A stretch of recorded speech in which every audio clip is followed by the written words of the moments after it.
The Wii.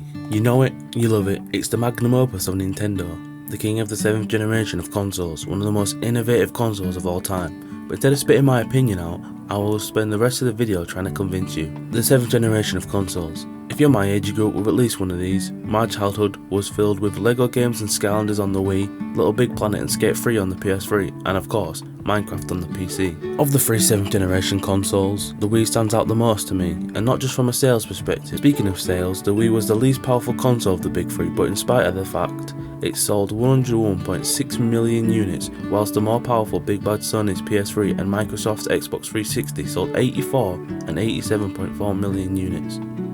The Wii surpassed the other consoles for various reasons, one of the reasons being because it has a lot more innovative features that had never been seen before. Motion controls. It was the first console to use motion controls, which allowed the player to interact with games in a more natural way. Immersion is a big part of gaming, and you also saw it in the other two 7th generation consoles in the form of rumble packs built in the pads to simulate environments of the game you were currently playing. And then again later in the Xbox Kinect and PlayStation Move, which was largely created to combat the giant success of the Wii's motion controls. Both Sony's and Xbox's motion technology seemed to have failed over time. It was so much fun for little Jimmy to play with his motion control games, until eventually he ran out of games that supported them. This was really disappointing for poor Jimmy. Until Wii Fit, which had many more game modes that supported the Wii's unique features, came out. Jimmy could now box, play golf, or even bowl. Jimmy was a happy boy, until eventually he had gotten to Matt on Wii Fit Boxing. Poor soul, we all know what happened from there. The games themselves are what helped the Wii rise to the top. PlayStation and Xbox had their own exclusive games such as Little Big Planet, Uncharted and The Last of Us on the PlayStation 3, or Gears of War, Halo and Forza Horizon on Xbox 360, which the hardcore gamers will be put down as some of the best games of the generation, some of all time. But you sit down with old Aunt Patricia and she doesn't know a Nathan Drake from a Master Chief, but what she will know is a Mario from a Sonic.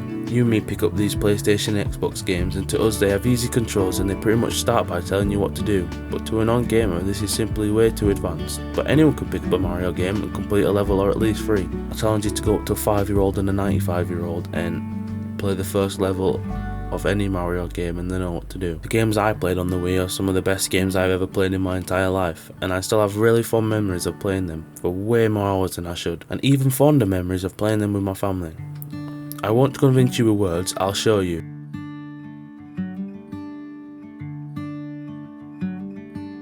This also leads to my next point, family friendly. The Wii has been rated one of the most family friendly consoles of all time. This is largely due to the console's many features that make it accessible for people of all skill. The games are not violent, and the system is easy enough for a child to use, but all at the same time the games remain fun for all ages, and there are challenges that make the games harder for hardcore gamers and older people. Even the controls have larger buttons and an accessible layout for people with small hands. Obviously, as all games do, the Wii has an age-based rating system, so the parent knows what a game's rating is before they buy it for their child. But with that, there are also more adult games. I think I remember being a Resident Evil game on the Wii, I'm not sure. To put simply, it is a family-friendly console, it's easy to use and it's affordable, which will take me on to my last point. At the launch, the Xbox 360 was $279.99. and at release, the PlayStation 3 was a whopping £425. As a side note, it might have also contributed to more people buying the Xbox 360 than the PlayStation at their releases, steering fans away from the PlayStation 2, and at the time the PlayStation 2 and now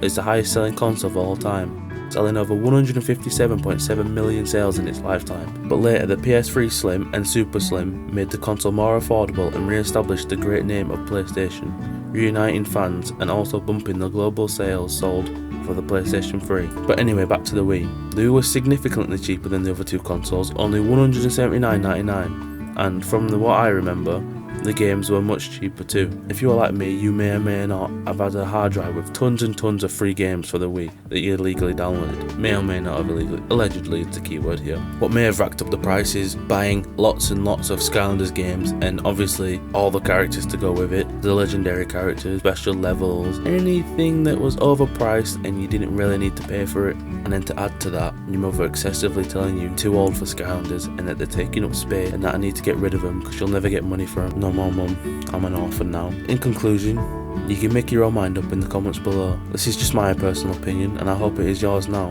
but we can all agree together that the Wii is one of the best consoles of all time, and it had some of the best memories and game. I hope you enjoyed the video. Please like and subscribe.